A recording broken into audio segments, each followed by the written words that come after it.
All right, my friends, welcome back. This is going to be part 5 of my presentation on the microscopic world. And in this one here, we are going to look at an insect, another little insect. And we're also going to look at diatoms. We're going to look at diatoms at the very end of it. If you'll notice on the screen here, this right here is what is called a plant hopper. A plant hopper. And there's the taxonomy name for it. And we'll just call him Fred. We'll just call him Fred. And this is the stage of a nymph, a baby, a baby stage of a plant hopper. Now, this little critter right here has got quite a mechanism on the hind legs. It has got gears, what appears to be gears on the back of its leg that kind of crank. They crank up and they allow this, it gives it a super boost on this little critter. And it will jump extremely fast and extremely high. Now, this right here is close-ups of that. Now, if you'll notice at the bottom of the picture in the middle, it says gears, and it's got it pointing to the gears. Now, look at that, guys. I'm going to do a close-up of that, but look at it right here. You can see these gears, how they're off just to right, just enough to where they could come in with each other like a bicycle, the bicycle gears, where it just, you can go right in to the next one. The next gear goes into the next one. Now, this right here is a really close-up of that. You see that? See that where it says gears at the bottom? And then you got the microns on there. That's 20 microns. Guys, this is extremely small. Extremely small. And this is even more of a close-up. For those of you that are doubting this, this is what that little plant hopper has on its behind, and on its hind legs, I should say. Its hind legs, that they come into each other, and it's gears. They're cranking up. They're cranking up. And this little baby right here can, at will, can release these gears, and these gears will, all of a sudden, will make that little thing just shoot up in the air. Each gear tooth had a curved fillet at the base. This feature is used in man-made gears to reduce shearing. How about that? Now, God made this little gear on this little thing, but man-made gears do it to reduce shearing. So there's an intelligence involved, guys. There's an intelligence. Asymmetric and only have one direction of powered rotation. So the power that it thrusts is only for one direction only. Now, asymmetric is this right here. It's where it's not a mirror image of the other side. It's off just a little bit. And so this fiddler crab here is asymmetric. It has one great big claw and one little claw. The primary role of the gears is to ensure that the hind legs move synchronously within microseconds of each other. For the fastest takeoff recorded was 2 microseconds. 2 microseconds. The gear teeth spin past each other at 50,000 teeth per second. Guys, that is extremely fast. Gear teeth that were damaged could be repaired at the next molt, but are lost at the final molt to adult. And this is a drawing of that to let you guys see exactly what's going on. And so for all you guys, you're engineers and mechanical engineers, you guys can make more sense of this than I can. And so, but it shows you how these things are shaped and stuff. And so, and of course you got the sizes also.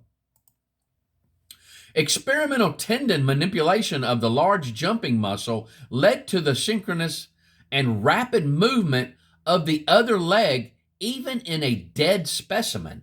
Even in a dead specimen, guys, they were able to make this thing, they were able to manipulate it to get it to work.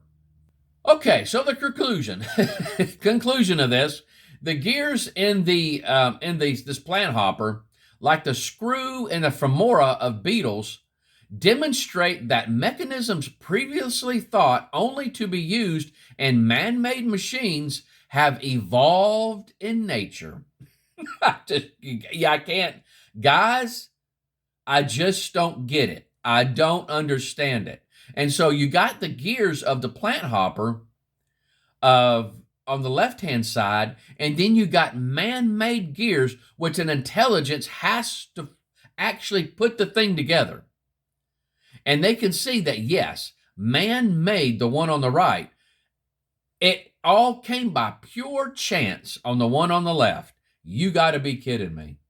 Now, let's look at diatoms real quick. This is real short, but I think you'll get the point across. Look at that.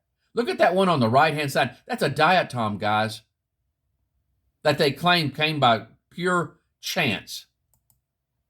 Diatoms are aquatic, single-celled algae which possess a hard, transparent, glassy shell. They thrive in most fresh and salt water environments, as long as some moisture is available. Used in insecticides, they can be like deadly pieces of glass to an insect by scratching off the insect's waxy coating, causing it to dehydrate. They are so tiny that hundreds of them can fit on the head of a pin. Isn't that amazing? Diatoms are usually between 2 and 200 microns in diameter. And again, these are the scale of microns if you guys want to know. And so that diatom is extremely small, guys, extremely small. You know, 2 microns, you're looking at a bread spore mold. Bread mold spore, you're looking at, that is extremely tiny. And these are some diatoms right here. And you got the scale of it there in microns, exactly how big they are. And so 20 microns and 10 microns and 8 microns is what is the different measurements that they have there. But look at that, guys. Look at the shapes of them things. Look at the shapes.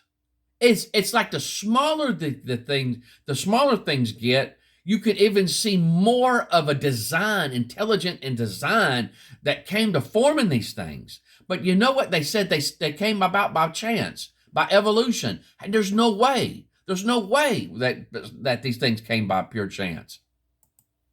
These shapes are so highly ordered that they exceed the existing human nanotechnology manufacturing capability. Get that.